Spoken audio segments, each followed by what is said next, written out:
Buen día, amigos y amigas. Aquí estamos de nuevo en su programa Cruce a la Izquierda o Giro a la Izquierda, como hemos renominado el programa.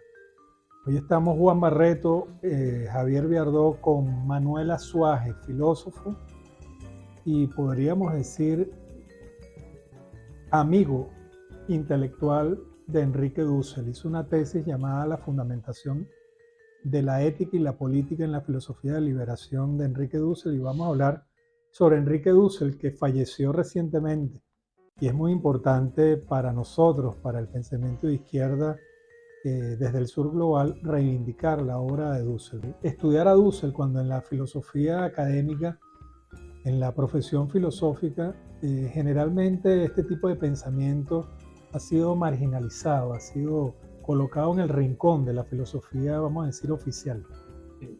Bueno, coincidió con asuntos biográficos, como el mismo Dussel diría, ¿no? Coincidió con la llegada. Dussel vino en el año 2009 y no, había venido varias veces, ¿no? Él vino cuando se generaron las discusiones del giro de colonial, que Ricardo Lander estaba allí conduciendo varias discusiones y llegaron a venir.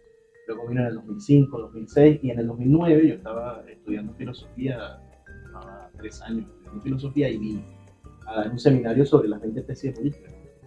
Uh-huh. Y bueno, yo lo he comentado varias veces, para nosotros fue muy importante conocerlo, para nosotros digo quienes estudiábamos filosofía y pudimos asistir al seminario, porque en buena medida Dussel decía cosas relevantes que no habíamos escuchado antes de nadie en carne y hueso. Por ejemplo, planteaba esta idea de que, bueno, de que lo que había era, en general, ¿no? En las escuelas de filosofía, lo que estaban era llena de sucursaleros, ¿no? De profesores que cada uno montaba su tarantín, cada uno montaba su sucursal. Entonces tenías la sucursal de Aristóteles, la sucursal de Hegel, la sucursal de Marx. Y, y a partir de ahí, a partir de la experiencia de las 20 tesis de política, yo me puse a leer la obra de Dussel y encontré que en la cuestión de la fundamentación material, que es lo que yo trabajé, la cuestión de la vida como fundamentación de Uh-huh. la ética y la política, había una articulación tanto del marxismo de alguna manera, o de Marx más precisamente, que era uno de mis intereses teóricos, de la filosofía política y de la filosofía latinoamericana. Entonces, como las tres cosas que me interesaban, que era interesando la filosofía política, Marx y la filosofía latinoamericana encontraban en la cuestión de la materia. Entonces, un núcleo interesante. Y pude presentarlo. Recuerdo que, bueno, ahí coincidió,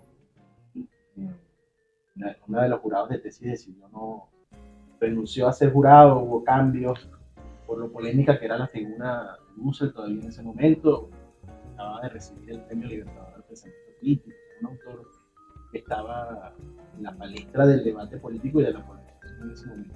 Ese tema en particular me parece que reunía la confluencia de Marx, de América Latina y de la filosofía. Ahí por ese particular me...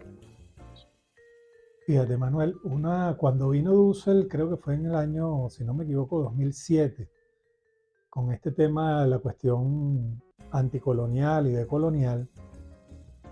Él, entre las cosas que dijo, además que Dussel era un filósofo muy dialogante a nivel personal, entre las cosas que decía que había que dialogar permanentemente con los filósofos más renombrados de la tradición occidental vigentes para ese momento, en particular los filósofos europeos, para precisamente contrastar un tipo de argumentación en una comunidad, vamos a decir, de diálogo propiamente eurocéntrica con una comunidad de comunicación del sur, latinoamericana, que él llamaba antihegemónica o contrahegemónica.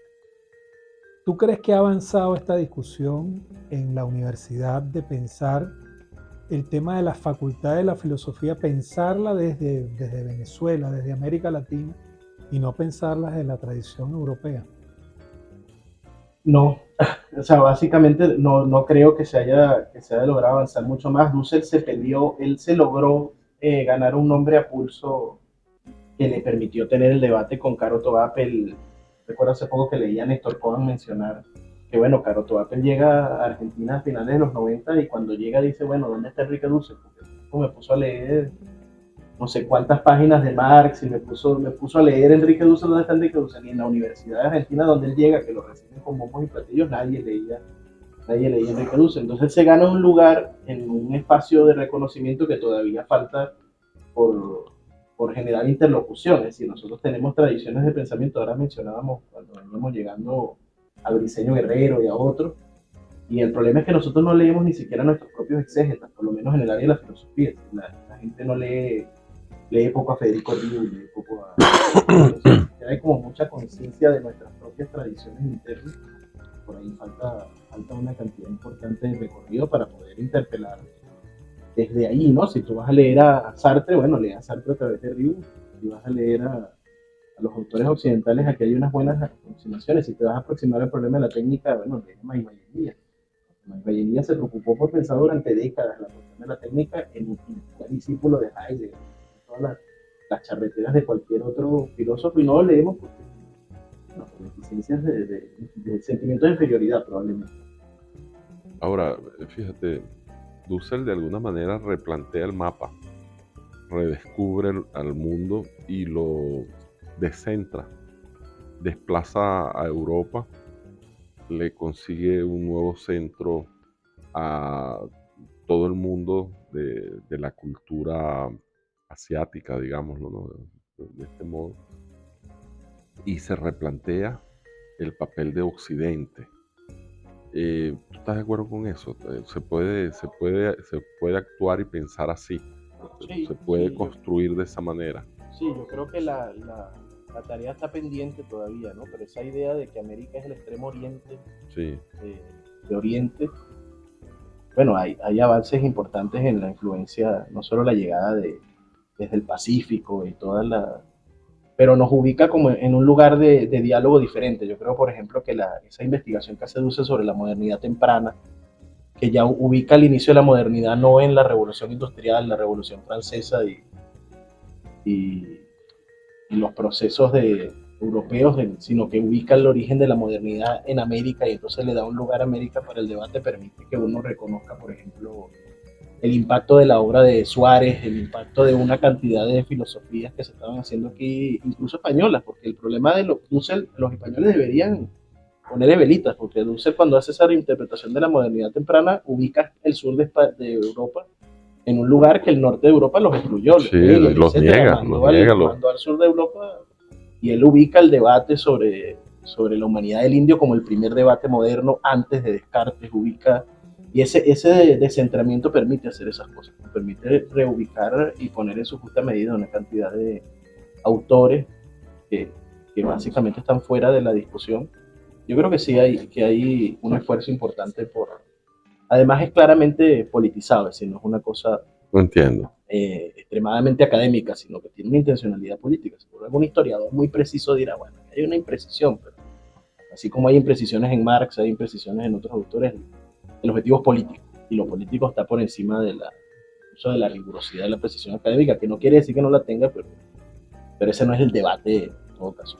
Bueno, vamos a identificar a nuestros colaboradores, a nuestros anunciantes de esta plataforma, y ya venimos por aquí por InfoTV en cruce a la izquierda.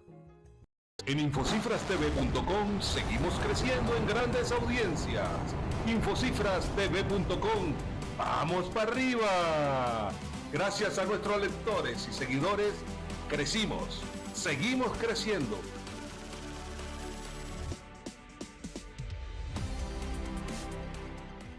Subimos 794.582 puestos en el ranking mundial de páginas web.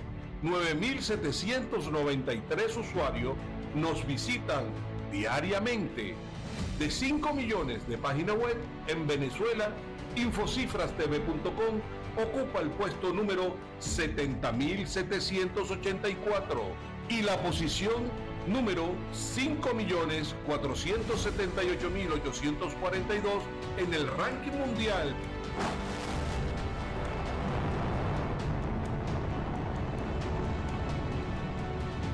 Seguimos creciendo. En Infocifras TV, ¡vamos para arriba! Seca Consultores, compañía anónima, el mejor aliado de su marca para crecer. 28 años haciendo país.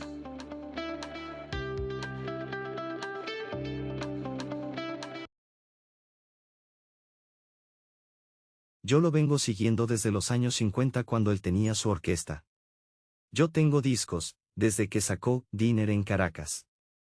En realidad el gran impacto que yo sentí, un impacto muy personal, fue cuando Aldemaro empezó a escribir esas maravillosas canciones, y a cantarlas él mismo. A partir del año de mi primera lectura sobre Soto, he seguido su carrera con deleite y profunda admiración, escudriñando a lo largo de todas sus espectaculares rutas. He llegado a la conclusión de que Jesús Soto es, entre todos los nacidos en Venezuela, incluyendo no solo a los de la plástica, sino también a los músicos y a los poetas y literatos, el artista más importante de la historia. Por eso Soto, siempre Soto. Si quieres vender más, te lo tengo. Vamos a vender más. Con un punto Consulpago te cambiará la vida. ¿Le tienes miedo al éxito? Entonces atrévete a llevarte un punto de venta Consulpago. Te cambiará la vida. Para degustar los exquisitos platos del MasterChef Carlos Fernández, nos vemos en el Carso Restaurant. Y buen provecho. Seguros Constitución ofrece pólizas en los ramos de salud, automóvil, patrimoniales y fianzas. Comunícate al 0800 CONCITE o al 0800 CONSTI 1 y entérate de todos los beneficios que ofrecen. Constitución de Caracas. Gracias a todos nuestros colaboradores, asegurados y asesores por ayudarnos a asegurar sonrisas y proteger sueños. Visita nuestras redes sociales. Suscríbete a nuestros canales. Y si te gustan nuestros videos, no olvides darle like. En Dussel hay una ética del discurso que conduce a una filosofía de la liberación, pero estos términos así dichos son como gruesos, ¿no? Yo quisiera que tú, a nuestra audiencia, a nuestro público, le explicaras esto de la ética del discurso y de la filosofía de la liberación. Ok. Bueno, ahí Dussel propone, está acá, está allá también, propone una ética de la liberación que tiene varias etapas, ¿no? Tiene una primera etapa que él propone una ética de la liberación para América Latina, que es la Constitución, sobre todo poner en juego parte de los términos levinasianos de la exterioridad, la totalidad, y después, con el tiempo, entra en un debate muy álgido con Caro Tobapel, con toda la cuestión del discurso Habermas y Apel, la segunda escuela de Frankfurt desarrolla, y a partir de ahí propone la ética de la liberación en la edad de la exclusión y de la globalización, que básicamente Dussel, piensa la política de manera normativa, pero una normatividad crítica. Y él, se plantea allí varios niveles, ¿no? Se plantea el nivel de la legitimidad, de la ética, se plantea la vida. Yo creo que el tema central de ese libro es la fundamentación de la vida como el contenido final de toda acción ética. El desarrollo, ampliación y sostenimiento de la vida es el lugar desde el cual se desarrolla y se legitima una ética, y a partir de ahí lo va a decir también con una política, sobre todo porque las éticas formalistas, las éticas del discurso, la ética kantiana, Kant decía que la vida estaba fuera de los aspectos éticos, que la ética no podía hablar de la vida porque la vida era contingente, la vida era una particularidad, y Dussel hace una fundamentación agarrado de biología y agarrado de los últimos avances en neurociencia, Maturana, hace una fundamentación de por qué la vida es el criterio universal de la ética y después por qué la vida es el criterio universal de la política.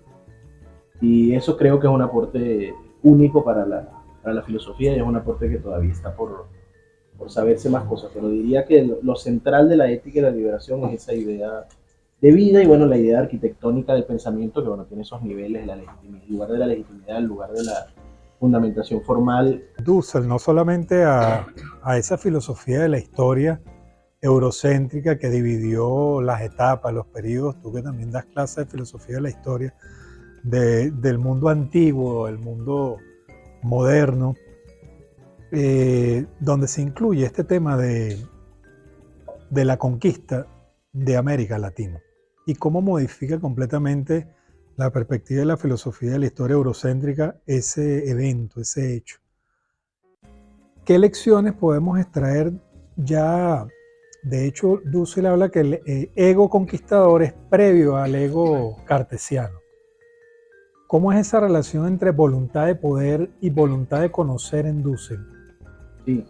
Bueno, yo creo que esa relación de la propuesta de la primera modernidad, de la modernidad temprana que él hace, que permite incluir la conquista de América, parecía en este esquema hegeliano, bueno, América está como está fuera, ¿no? Está en un futuro de la humanidad, está en un lugar eh, donde el espíritu todavía no tiene nada, no tiene mucho o nada que decir.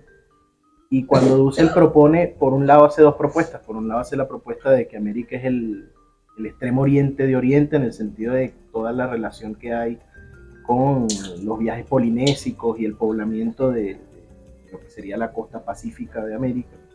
Y luego plantea, por otro lado, bueno, que la conquista genera la primera modernidad, esa modernidad temprana, y a partir de allí conecta dos cosas. Conecta las investigaciones que él venía haciendo, la crítica al helenocentrismo, la crítica al dualismo, y cómo el dualismo, de algún modo, el dualismo griego va a constituir ese ego cónquiro y va a constituir el dualismo de las filosofías cartesianas y la posibilidad de conquistar, porque bueno, si hay una dualidad entre el cuerpo y la mente, entre el cuerpo y el alma, tú puedes conquistar los cuerpos porque al final el alma se puede liberar. Incluso la colonización es una forma de conquista de los cuerpos para la liberación de las almas de los indígenas y tal.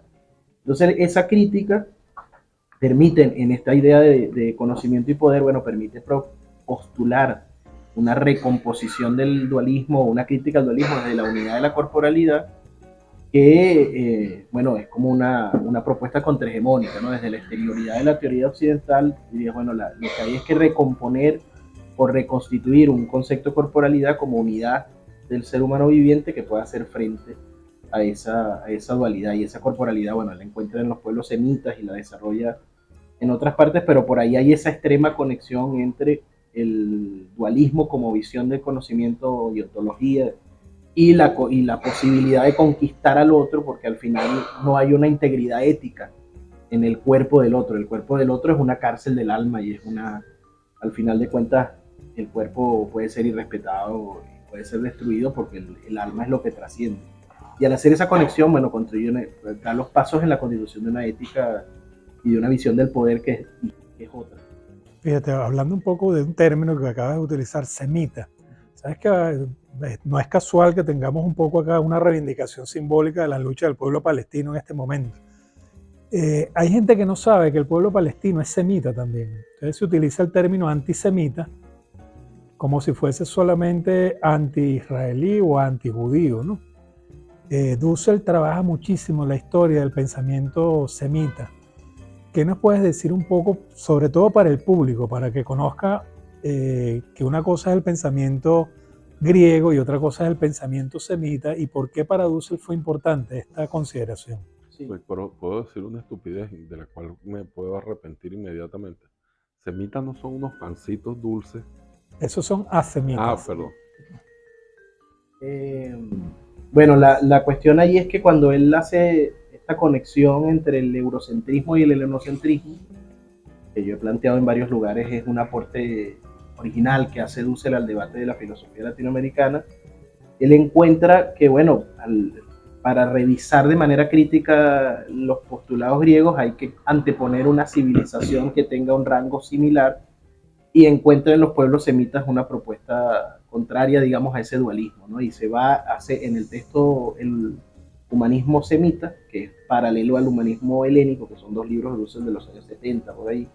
Él muestra, por ejemplo, cómo el cristianismo toma la idea de resurrección de la carne de la idea egipcia que existía justamente de que uno vuelve a su carne, si la corporalidad, la nefesh, dice él allí, en los pueblos semitas egipcios principalmente, que es lo que él investiga, y después conecta cómo esas herencias egipcias se trasladan al mundo de Israel, de los judíos, y se traslada al mundo árabe en general. Dice, bueno, al final hay una idea de corporalidad porque la sangre en el pueblo egipcio es fundamental, y al final tú vuelves, tú reencarnas, el alma no está por ahí, sino que se vuelve con la carne y recupera esa idea de carnalidad, de corporalidad, que está presente en los pueblos semitas justamente para anteponerla, bueno, a lo que implica a nivel ético y político el dualismo que proponen los griegos. Entonces esa idea de corporalidad, esa idea de decir, bueno, los pueblos egipcios,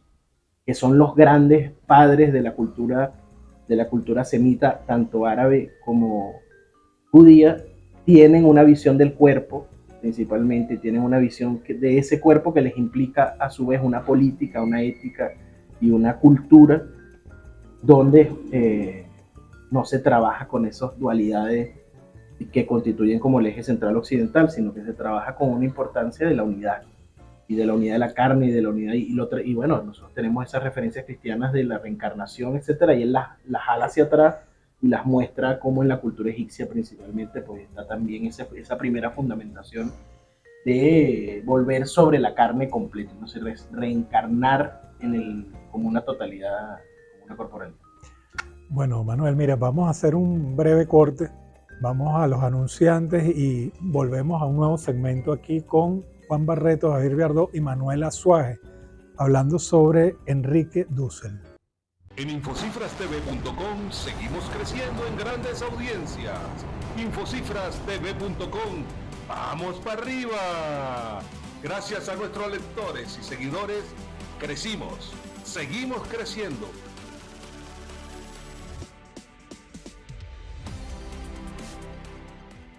Subimos 794.582 puestos en el ranking mundial de páginas web. 9.793 usuarios nos visitan diariamente.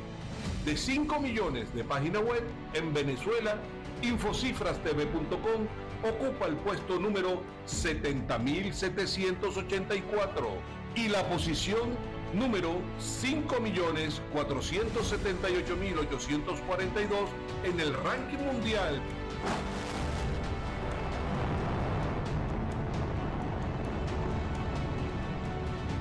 Seguimos creciendo. En Infocifras TV, ¡vamos para arriba! Seca Consultores, compañía anónima, el mejor aliado de su marca para crecer. 28 años haciendo país.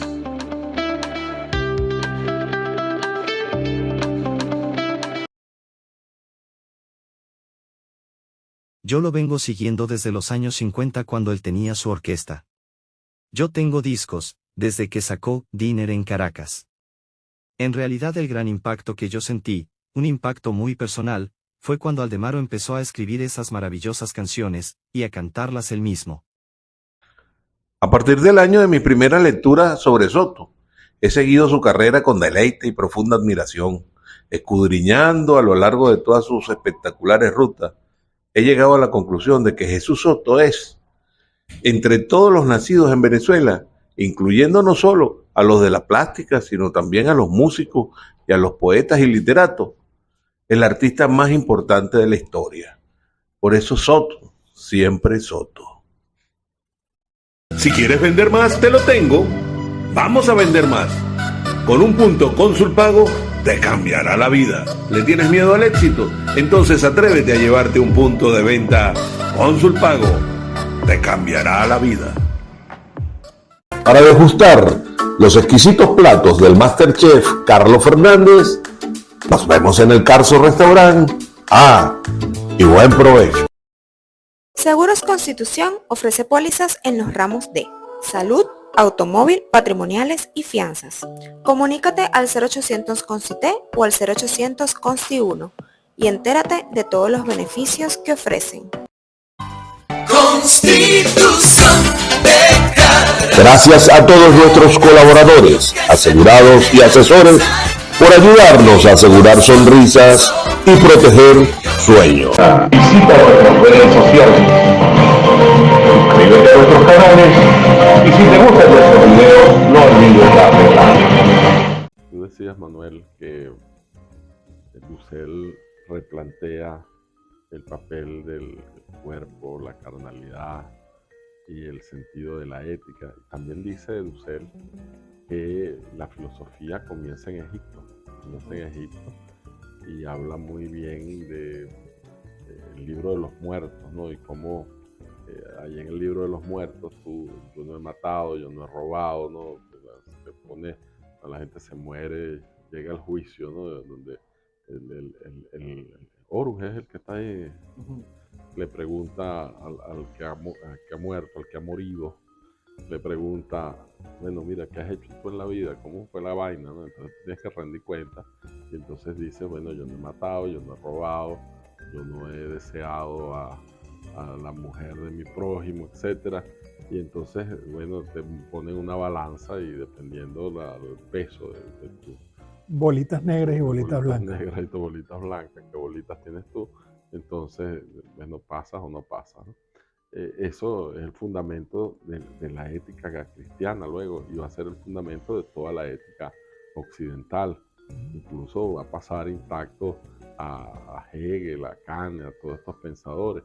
Entonces, conseguir el origen de la filosofía pasa por replanteársela, por resituarla. Y en ese proceso de resituarla, bueno, hay una deconstrucción de la filosofía. Yo quisiera que tú te explayaras más sobre eso, porque yo quiero que este programa también tenga un fin explicativo, ¿no? Que sirva de homenaje a la obra de este pensador eterno, este pensador que ahora va a la eternidad, como es Enrique Dussel, y todos los aportes que deja. Sí. Bueno, en general Dussel era un provocador a veces con este tema de los paralelismos, ¿no? De decir, por ejemplo, que bueno, que Leonardo da Vinci lo que había hecho era copiar libros chinos y lo que le llegó fue una enciclopedia china y todo lo que hizo fue una copiadera de los chinos. Y en su momento, bueno, la hipótesis más importante o más sólida que se tenía sobre el origen de la filosofía no griego era el origen de la filosofía egipcia, ¿no? Bueno, los mismos griegos en su momento dicen que estudiaron en la escuela de Memphis y fueron por allá, y entonces planteaba que la filosofía no se había originado en Grecia, sino que se había originado en Egipto. Pero después, hacia 2009 por ahí, él escribe un texto que se llama Una hipótesis del origen universal de la filosofía, donde plantea varias tesis allí. Y avanza, digamos, en su propuesta teórica de algún modo, dice, bueno, la filosofía se originó en todas las grandes culturas donde se desarrolló de tal manera la sociedad que fue necesario pasar de las respuestas míticas a respuestas categoriales filosóficas. Y cuando hace esa propuesta, le permite esa propuesta encontrar que no solo se generó la filosofía en Grecia o en Egipto, sino que hay una respuesta filosófica en los mundos mayas, aztecas, en la India, en China, y al hacer eso desplaza, entonces ya no es nada más el mundo del Mediterráneo, que la respuesta egipcia todavía quedaba un poco atrapada ahí en el mundo del Mediterráneo, sino que plantea una hipótesis de origen de la filosofía que dice, bueno, la filosofía como discurso categorial, como discurso racional que no apela al mito, sino que intenta construir a través de conceptos y de categorías, existe ahí en toda civilización, toda gran cultura que necesitó para responder a sus problemas de construir conceptos más específicos y no imágenes, no la respuesta del mito. Y al hacer esa propuesta, que bueno, la hizo en 2009 y no la ha desarrollado y fallece sin desarrollarla, deja para la historia de la filosofía y para la gente que hace filosofía el reto de, bueno, continuar por ahí en ver cómo se reconcilian tradiciones filosóficas en el mundo sin necesidad de tener un centro griego ni mediterráneo. Ahora, abriéndole una ventana táctica a mi amigo Javier, que quiere preguntarte sobre Marx, ¿cómo llega entonces Dussel a Marx? Porque Marx en buena medida es un pensador occidental que arrastra toda la tradición hegeliana, es buen exponente de la idea de cultura, desarrollo, historia y de todas estas categorías que son el marco conceptual de la racionalidad occidental. Entonces, ¿cómo Dussel se reivindica de Marx y lo rescata? Sí, parte de una crítica a la fundamentación ética de la filosofía occidental. Sí, pero comenta primero Javier. Sí, se acopeló por un libro, ahí sí es no, peligrosa la cosa. No, sino que me hiciste recordar la discusión de otro filósofo que polemizó mucho con Dussel, que es Horacio Ceruti Goldberg. Sí. Escribió un libro sobre la filosofía de la liberación en América Latina, y él hace toda una clasificación. Y la pregunta iría en este sentido. ¿Tú crees que haya sido una respuesta también a esa acusación que desde los círculos marxistas le lanzan a Dussel de que era populista? Y que su filosofía, cuando habla de pueblo, y no habla fundamentalmente de clase trabajadora o del proletariado, se acercaba más a las corrientes de derecha que hacían filosofía del mundo popular en Argentina que a los sectores de izquierda, vamos a decir, marxistas. Si por ahí vino la cosa de estos grandes trabajos de Dussel, sus 3 grandes libros, la producción teórica de Marx, Un mar desconocido, y esa tercera fase de Marx. ¿Qué opinas tú de la relación Marx, Dussel y el marxismo? Ahora sí te la complicó, ¿viste? Sí. Bueno, ahí hay varias cosas. Dussel evidentemente no, él intenta mantener pulcra, ¿no? O sea, intenta rescatar su primera etapa y él mismo no reconoce esa conexión con la crítica que le hace Cerruti, porque la filosofía de la liberación nace en Córdoba, en Argentina, como con Escanone y muy apegada de la teología, muy reactualizando Levinas y reactualizando Heidegger y es por un lado muy anti-hegeliana y por otro lado es muy anti-Marx en el sentido de que en esa primera etapa, Moro Ruano lo recupera un poco aquí en esa primera etapa, el concepto de analéctica que hace Dussel ahí viene a responder a la dialéctica hegeliano-marxista todavía. Dice, bueno, el problema de la dialéctica es que la dialéctica totaliza, cierra, incorpora todo, es como una cosa que todo queda metido dentro de ella, entonces la analéctica es como un paso que rompe con la dialéctica totalizante. Y por ahí Cerruti, que también es un fundador de la filosofía de la liberación en otro sentido, que sí tomaba del marxismo, lo critica muy fuertemente y cuando coinciden en México, porque a Dussel le ponen una bomba en Argentina, a pesar de que se asociaba ese vínculo con las filosofías de derecha, igual la AAA argentina le puso una bomba en la casa de todas maneras, ¿no? Por si acaso. Sí, exacto. El anticomunismo argentino igual lo obliga a irse cuando él lo que dice, a pesar de que ciertamente hay esa acusación de antimarxismo en la filosofía de la liberación en su primera etapa, él lo que dice es que llega a México y en México se encuentra que lo que se debate en México es Marx. Ahí está Adolfo Sánchez Vázquez, está Bolívar Echeverría, ¿no? Está un caldo de cultivo de discusión, está Leopoldo Sea, y todo el mundo es marxista. Y al llegar a México, pues se propone esa revisión de Marx que dura 10 años, que se traduce en la publicación de Hacia un mar desconocido, el último Marx y la filosofía de la liberación, la producción teórica de Marx y las metáforas teológicas, que genera una beta que va un poco por lo que genera una relectura de Marx, muy centrada en 2 sentidos, ¿no? En un sentido como casi filológico de las lecturas de las redacciones del Capital y se mete en los archivos en Alemania y consigue ediciones de las lecturas de las copias de los manuscritos no publicados de Marx, y empieza a buscar ahí, a rastrear un poco de cosas. ¿Dónde está el Marx no eurocéntrico? Básicamente, ¿no? Se pregunta Dussel, y encuentra un Marx que ha sido reivindicado no solo por Dussel, sino por toda una tradición latinoamericana, entre la que se tocó un conjunto importante de autores y autoras que encuentran en el último Marx, sobre todo en el debate con los populistas rusos, en el debate con otros grupos de discusión que no estaban centrados en Alemania ni en Inglaterra, un Marx que hace una revisión crítica de buena medida de sus visiones, que se plantea que no hay que superar, que no hay que ir de etapa en etapa, sino que se pueden saltar etapas históricas, que hay que estudiar la realidad de cada uno de los pueblos. Incorpora esa fundamentación material que está en la ética, que está en la política, es una fundamentación material en la cual él la incorpora a partir de Marx. Y dice que el Marx descubre la corporalidad viviente del trabajador como una exterioridad del capital.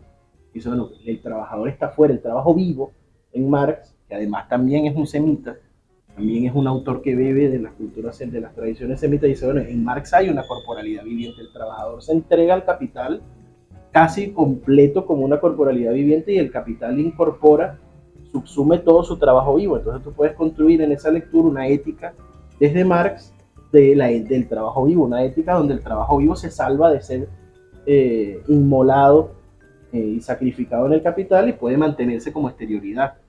Y al hacer eso, bueno, reivindica un Marx donde está esa lectura del trabajo vivo, donde está la lectura de la exterioridad en Marx, de la importancia que tiene, y a partir de ahí termina diciendo cosas como, bueno, que el capital es una ética, que el capital no solo es un libro de economía, sino que es una ética, que hay las metáforas teológicas, cosa que molesta mucho a los marxistas por efectos de dogmatismos también, ¿no? Que dice, bueno, en Marx hay hay un teólogo, pero no es raro que lo haya, si era discípulo de Bruno Bauer, si se Sí, estaba claro. formando para ser asistente de teología, por supuesto que hay un manejo de la teología, dice, bueno, que hay una teología de la liberación, y agarra todas las metáforas de Marx, te dice, bueno, que los marxistas no las entendían porque no conocían de teología y los teólogos no las entendían porque no leían a Marx, entonces faltaba que un teólogo leyera a Marx para darse cuenta de que estaban ahí. Hay términos que son muy religiosos. De hecho, Marx habla de lo físicamente metafísico en el propio capítulo del fetichismo de la mercancía. Y todo el uso del término fetichismo y el uso del término alienación tiene resonancias muy fuertes con la teología. La subsunción real. La subsunción real, la mistificación, es decir, hay una cantidad de lenguaje muy vinculado a la discusión teológica de la época. Pero también me llama mucho la atención que hay un vínculo entre este Marx de Dussel y el Marx de Negri, del trabajo vivo. Iba a hacer esa Vamos a ver coincidencia. si en el próximo segmento podemos hacer una breve consideración sobre esto.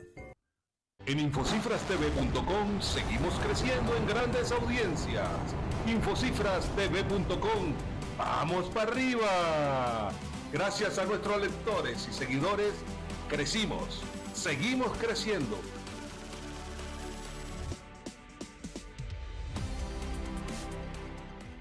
Subimos 794.582 puestos en el ranking mundial de páginas web. 9.793 usuarios nos visitan diariamente. De 5 millones de páginas web en Venezuela, infocifrastv.com ocupa el puesto número 70.784 y la posición número 5.478.842 en el ranking mundial.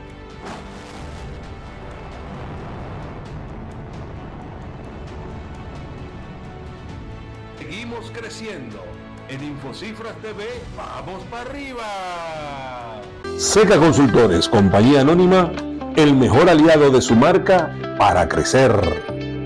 28 años haciendo país.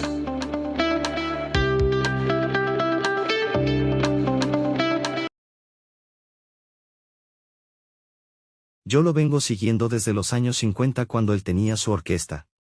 Yo tengo discos, desde que sacó Dinner en Caracas.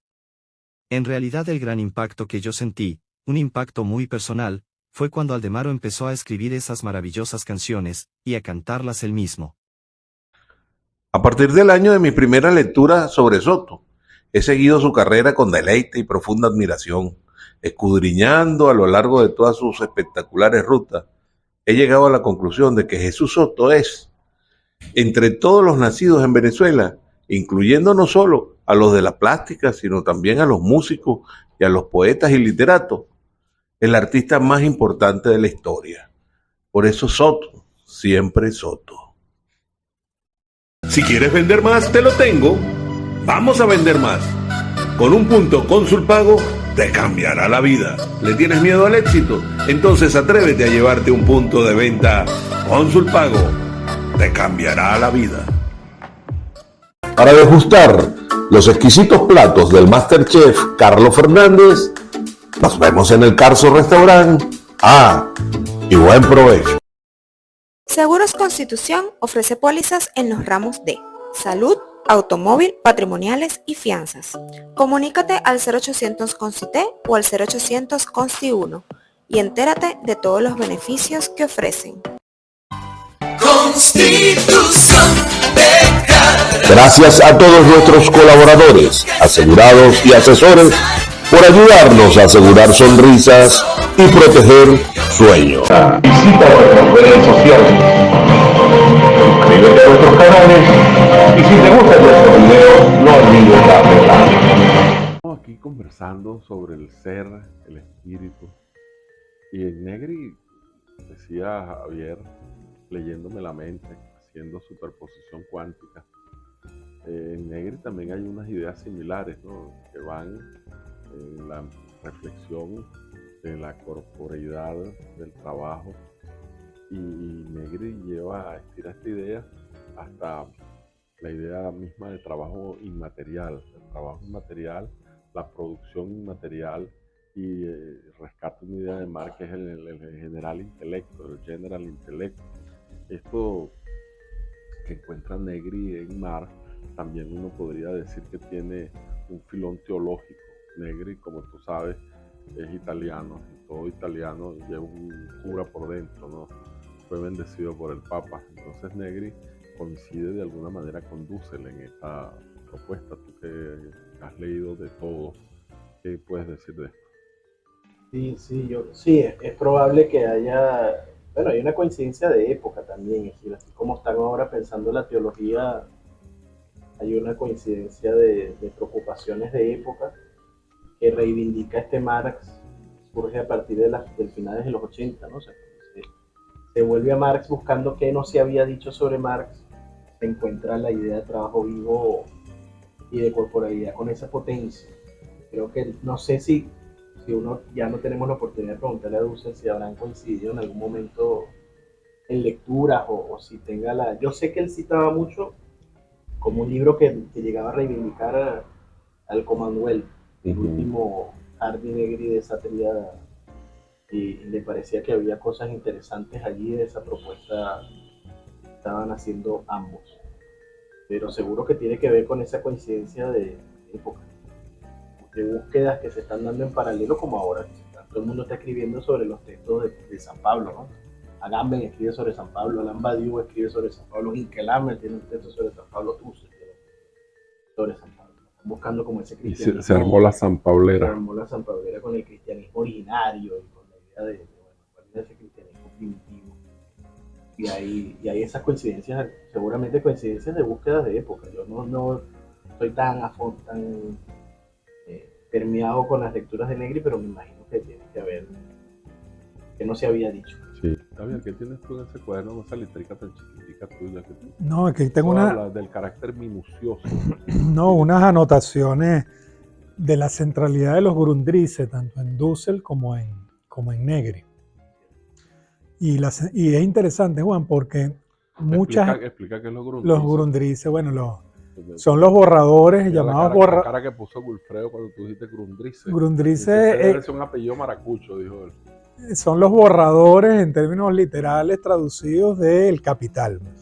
Había un proyecto de investigación. Las notas, pues, las notas sobre el Capital. Había un gigantesco proyecto de investigación que dio curso a esas redacciones de primero a los escritos y después a la redacción del tomo 1 del Capital, que era solamente uno de por lo menos 6 o 7 tomos que tenía planteado en los borradores del Capital Marx. Es decir, que el Capital es un texto inconcluso y todo el mundo ya sabe que el tomo 2 y el tomo 3 fueron compilados, reeditados y revisados por Engels, que era su gran amigo y albacea. El tomo 3 hasta Kautsky. Las teorías de la plusvalía fue el que agarró Kautsky. Pero lo que te quería comentar, Manuel, era este tema de cómo generaciones enteras de marxistas desconocían textos de Marx. Hay como un redescubrimiento de Marx más allá de los marxistas y del canon marxista-leninista que fue como la escuela que el marxismo soviético entronizó durante toda la vigencia del socialismo real en la Unión Soviética, valga la redundancia. Y cuando uno le dice a ciertas personas, mira, vale la pena leer a Marx contra el canon marxista, se sorprenden, dicen, ¿cómo es posible que tú estés diciendo que hay que reivindicar a Marx a estas alturas? Pero es que Marx criticó al marxismo. Hay muchas cosas que pasaron por marxismo que Marx las había criticado. Y Dussel retoma algunas de ellas que me parece importante. Y el segundo tema, para que no se nos quede fuera, es el tema de la descolonización del pensamiento. Dussel también apoyó a un grupo intelectual latinoamericano que se ha dedicado a reivindicar la importancia de la descolonización de los conceptos y categorías del pensamiento heredado de Occidente para tratar de encontrar el modo de comprender e interpretar desde nuestras propias particularidades étnico-culturales, nuestros propios núcleos ético-míticos, nuestra experiencia, nuestro mundo de vida. ¿Qué nos puedes decir tanto de este último Marx como de los descolonizadores. ¿Qué visión tienes tú de esto? Sí.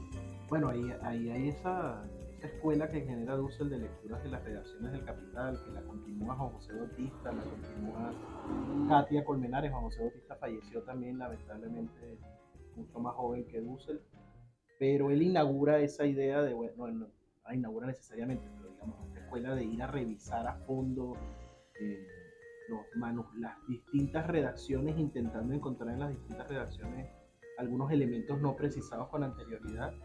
Nos descubrió un Marx no leído nunca antes, permitió reubicar otra vez esos textos de los manuscritos del 61, del 64, que están publicados ahora. Una edición que se hizo en Bolivia recientemente tiene eso, tiene los textos, sobre todo es una lectura latinoamericana y una lectura de lo que decía Marx, lo que estaba intentando estudiar Marx sobre lo que conocimos como tercer mundo, ahora sur global, y generó nuevas posibilidades. Ahora uno lee la carta Veras Azulik, lee la respuesta que le da Dussel le da Marx a los rusos, y la lee ubicándola desde un contexto donde, bueno, Marx estaba muy antes de fallecer, pero enterándose también de las recepciones que tenía su obra, ¿no? De las lecturas economicistas o etapistas que se daban de su obra, y le llegan consultas y dicen, bueno, usted está queriendo decir entonces que tenemos que agotar el capitalismo a su máxima expresión, tenemos que desaparecer las formas organizativas precapitalistas para poder, y le responde que bueno, no estoy queriendo decir nada de eso. Yo lo que hice fue una lectura esquemática de la historia europea, de cómo surgió el capitalismo en una determinada región. Eso lo tienen que responder ustedes, se pueden estudiar mucho. Entonces abrió esa beta de Dussel de lectura acompañada por otros autores que permite reaproximarnos, leer a Marx desde otros lugares, y que tiene la potencialidad de seguir encontrando en Marx cosas nuevas. Y con respecto a la decolonialidad, bueno, yo particularmente no he sido cercano a las escuelas decoloniales que se generaron particularmente aquí en Venezuela. Hay un grupo de gente valiosa, importante, que se dio a la tarea de continuar o de crear escuelas decoloniales, pero bueno, la decolonialidad tiene la virtud y la complejidad de que cuando tú conviertes una teoría en una práctica, la decolonialidad yo creo que es un punto de vista, pero al mismo tiempo es una práctica ética, una posición, y te genera una cantidad de problemas importantes, en el sentido de que tiende a pasar como con todo, que hay una dimensión de ella que es moda, que es llamar a todo de colonial y ponerle la etiqueta de colonial a cuanta cosa aparece por ahí. Además, aquí en Venezuela se convirtió en una especie de moda política pública, entonces todo es de colonial, y tú le pones la universidad de colonial, el pensamiento de colonial, el bachiller de colonial. Y uno no sabe con exactitud a qué se refiere eso, un estudiante de colonializado. Saber cómo se Sabes que revisando un poco la literatura más actual del debate, ya se hace como una triple distinción entre el pensamiento anticolonial, incluso se identifica pensamiento anticolonial europeo. El anticolonialismo no es una suerte de virtud de determinados pueblos por sus propias características periféricas. Se habla de descolonización. El origen de toda la descolonización no es necesariamente lo que finalmente se denomina decolonialidad. Entonces hay como un debate, por ejemplo, en los grupos vinculados al marxismo en Argentina. Te hablo de Ariel Petruccelli o Néstor Cohen. Reivindican mucho el pensamiento anticolonial en Marx y polemizan mucho con esta moda de colonial, comenzando por el prefijo anglófono de que decolonial no es descolonial ni siquiera, ni descolonización, que pareciera que tiene un origen muy de la academia norteamericana y se trasladó a América Latina en un momento determinado, pero generó en ciertos sectores como una lectura anti-Marx también. Entonces hay toda una polémica, no sé si... Sí. Yo creo, bueno, tengo entendido, porque no soy como muy especialista, pero tengo entendido que hay un vínculo muy estrecho entre la decolonialidad, en una dimensión de la decolonialidad, y los estudios culturales estadounidenses, ¿no? Con los cultural studies y toda esta cosa que está atravesada por otras corrientes. Hay mucho de antimarxismo en esas corrientes. Yo creo que Dussel inaugura y mete como eje transversal en su lectura a Marx, y es lo que hacen te mencionaba, Katia Colmenares, lo hace Juan José Bautista, etcétera, pero hay una cantidad importante de autores de coloniales a los cuales no les interesa eso para nada, eh, que también terminan haciendo una lectura en la que parece que no hay que leer a nadie europeo, ni hay que leer a ningún griego, ni bueno, no sé qué se va a leer, porque la otra historia está por construirse en buena medida, si la obra está ahí, de las culturas indígenas, pero hay un lugar de reconstrucción pendiente importante, pero entiendo yo que Dussel nunca dijo, esta obra está llena de bibliografía europea, porque lo dice aquí en la transmodernidad, que la propuesta transmoderna, cosa que no sé hasta qué punto se esté debatiendo en la decolonialidad, pero él propone la transmodernidad como un paso más, donde desde la exterioridad no europea se incorpora una lectura que, bueno, incorpora lo europeo y lo no europeo, y de ahí sale otra cosa. Es correcto. Pero nunca va a ser alguien que diga, bueno, no lean a Heráclito, lean a Platón. No es una postura anti-occidental. No, es una postura que desde la exterioridad lee a Occidente de otra manera. Vamos a hacer una consulta rápido al Dogout. ¿Queda tiempo? Cortamos. Oye, María, no puede ser. Yo iba a hacer 7 preguntas que se me quedan embolsadas. Vamos a tener que hacer otro programa cuanto antes porque esto da para más, esto da para mucho. Manuel Azuaje, Javier Vierdó y este servidor Juan Barreto, le damos las gracias. Entonces nos vemos, ¿no?, la semana que viene en otro programa de Cruce a la Izquierda. Se me quedó engatillada la pregunta que Javier ya había adelantado sobre el populismo en Dussel y cómo repercutía de alguna manera su obra en estas corrientes. Pero bueno, vamos a hacerlo. Tendremos que seguir exprimiendo a nuestro buen amigo Manuel y todo su conocimiento, no solamente sobre Dussel, sobre el marxismo, sino sobre distintas corrientes que tienen mucho que aportar. Como dices tú, Javier, no son problemas, son retos y desafíos. Retos y desafíos que vamos a abordar en este programa. Gracias.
Seguimos creciendo en grandes audiencias.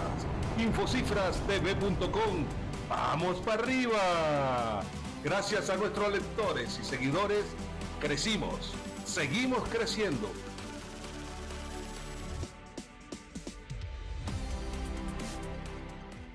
Subimos 794.582 puestos en el ranking mundial de páginas web.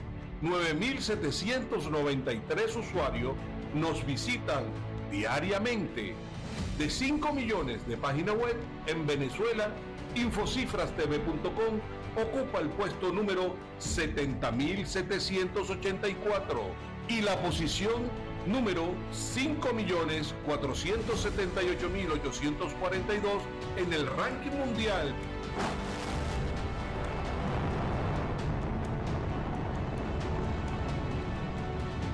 Seguimos creciendo. En Infocifras TV, ¡vamos para arriba! Seca Consultores, compañía anónima, el mejor aliado de su marca para crecer. 28 años haciendo país.